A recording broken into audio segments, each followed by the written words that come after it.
So we have here this conjunction I talked about, the 1285 conjunction that heralded the beginning of the end of the medieval age and the end of the Chinese and Mongol empires that were expanding, the complete collapse, the sudden and unexpected collapse of those empires, and the beginning of the collapse of the caliphate, the various different caliphates that were operative during that time in the Middle East. So at the time, just keep in mind, it wasn't Europe. Europe was a bunch of struggling city-states and was certainly secondary or tertiary players compared to the Abbasid Caliphate and the Mongol Empire and Chinese Empire that existed during those periods.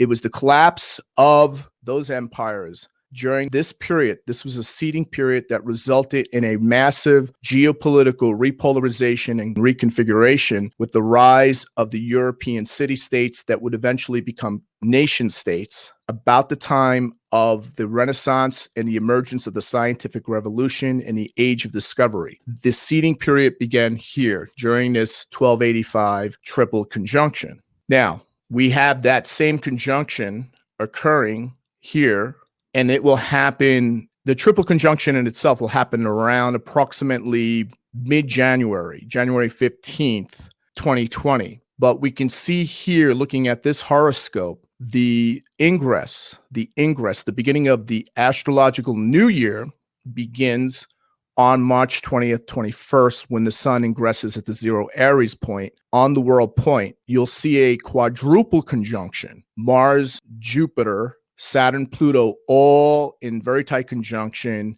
between 22 and 29 degrees of Capricorn. So what we're seeing here is the convergence of titanic forces. And these forces are very similar to what drove the dynamics in the late 1930s, and unlike any period since. And these three forces in particular have to do, again, with the wealth and political gaps that are now pervasive and systemic through every nation on the planet, the limited ability for the world's central banks to stimulate the economy in an event of an economic downturn, where the central banks are essentially losing control of the global economy, and the rising power of China challenging the existing world power of the United States. So let's go into them in particular. Now, when I talked about the positive side to the Jupiter-Saturn-Pluto, the unceasing impulse towards renewal and regeneration, the awareness of the growth-promoting value of painful experiences or setbacks, or recognition of the positive side of adversity and suffering for some form of transformation followed by transcendence to occur. However, there's a very powerful negative side. There is a shadow element to this conjunction, and the nature of Saturn-Pluto in itself is not an easy one for most people to accept. So Jupiter has very much to do with philosophy. It has to do with a worldview or a philosophical approach. So what we'll see here with this Jupiter-Saturn-Pluto triple conjunction that'll be operative, and remember, folks, it is coming into place now.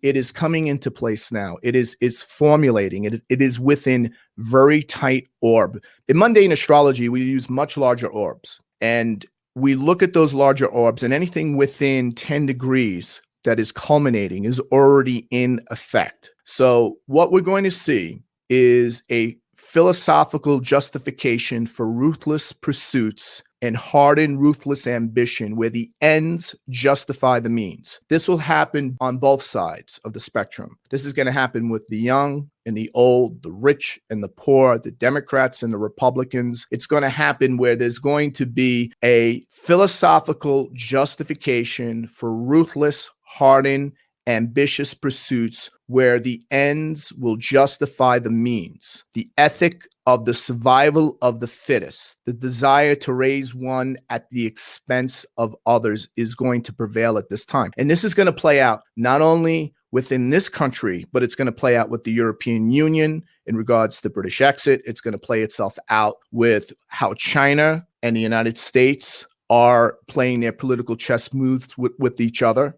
And we're seeing here a systematic and calculating opportunism that is going to be pervasive and systemic in the body politic of not only the US, which we're seeing now with the impeachment or the so-called impeachment process. There's still no impeachment yet, by the way. Let's get that straight. And the state of being dominated. There's a state of being dominated by inner energies. And at the same time that we see this systematic calculating opportunism for ruthless pursuit where the ends justify the means and the survival of the fittest is the end game, then we're also going to see at the same time a breakdown of the fractional reserve system, the fiat money system or the fiat currency system, fractional reserve banking system, fractional reserve lending system. And we will also see the constricting effects of the mechanistic, materialistic, scientific worldview on humanity and human evolution begin to break down as well. There will be revelations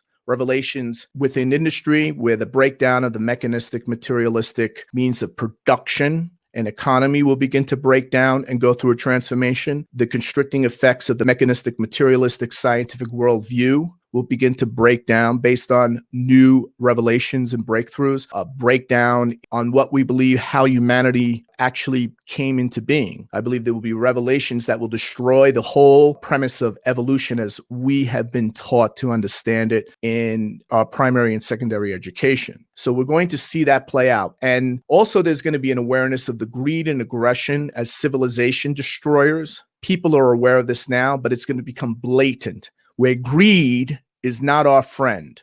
Aggression has its limits. And the greed and aggression that has been so pervasive and systemic for the 20th century, the fallout from that is going to come up very strongly. And so we'll see the breakdown of the materialistic compensation in modern life as wholly inadequate for the soul. We'll see more suicides. We'll see more people having more near-death and attempted suicides or suicides, especially in the baby boomers population, where they believe that materialistic compensation for the type of modern life that they were duped into living is going to fall short. They're not going to have that retirement they were planning. We'll see that the beginning and collapse of the investment, the traditional establishment systems, all of this is going to happen. So there's going to be an unceasing impulse to renewal and regeneration, a capacity for stupendous need to be disciplined in service to this vast evolutionary wave. And it's very important here to keep your perspective that what is happening now is unprecedented in history.